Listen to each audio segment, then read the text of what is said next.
सीधे प्रयाग से कुंभ का मौनी अमावस्या का स्नान करने के पश्चात यहाँ पर आना हुआ।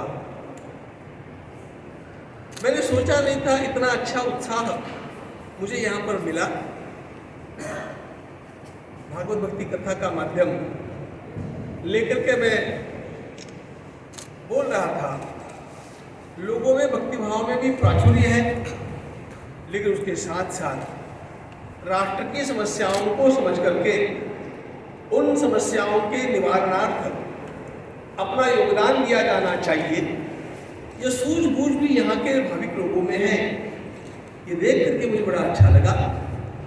पूरा वातावरण मुझे प्रभावित कर गया और ऐसा मुझे लगने लगा कि यदि कि मैं पहली बार आया हूँ, नहीं आता तो इतने अच्छे लोगों का परिचय और इतने अच्छे वातावरण का दर्शन इससे मैं वंचित रह जाता। एकल परिवार का जो कार्यक्रम था, एकल परिवार काफ़ी सामाजिक काम भी करता है, तो उनके बारे में क्या कुछ कहिएगा, उनके प्रोत्साहन को बढ़ाने के लिए? एकल परिवार के कार्य से मैं दीर्घ समय से परिचित हूँ और एकल परिवार के लिए मैंने अनेक कथाएं मुंबई, दिल्ली, स्वर्गाश्रम, हरिद्वार, गुवाहाटी, कलकत्ता अनेक स्थानों पर की है। इतनी कथाएं, ये तो कुछ नाम मैंने बताया, लेकिन ऐसी जो भी कथाएं मैं करता आया हूँ उसके पीछे मेरी एक भक्ति भावना होती है कि यह कार्य वास्तव में भारत माता की पूजा का सच्चा कार्य है। क्योंकि हमारे देश में एक बड़ी आपत्तिजनक स्थिति हम लोगों को लगती रही है। हमारे देश का जो शहरी नगरों में बसने वाला वर्ग है और वनों के जो हमारे भाई बहन हैं, इनमें वैसे अंतर तो दुनिया में सर्वत्र होता है, लेकिन हमारे यहाँ तो ये अंतर इतना अधिक है कि इस खाई को पाटना बड़ा कठिन लग रहा था और इसका गैर लाभ उठाते हुए अनेक विदेशी लोगों ने हमारे इन वनवासी भाई बहनों को उनकी मजबूरियों के कारण विवश कर दिया मतांतरण के लिए। जो मतांतरित हो जाता है वो अपने आप भारत माता की निष्ठा से वंचित रह जाता है। सावरकर जी कहा करते थे, धर्मांतरण राष्ट्रांतरण हो जाता है।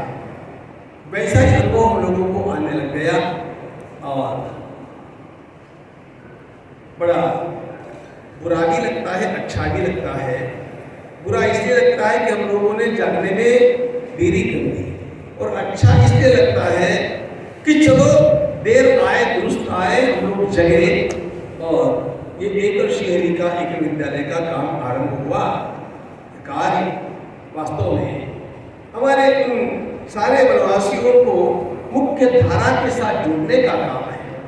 और इसमें जैसे अर्थ की सेवाएं आवश्यक है, उससे भी अधिक आवश्यक है अंतःकरण का प्रेम। ये अंतःकरण का प्रेम ये हमारे एकल के भाई बहन वन यात्रा के माध्यम से इन वनवासियों को देते हैं।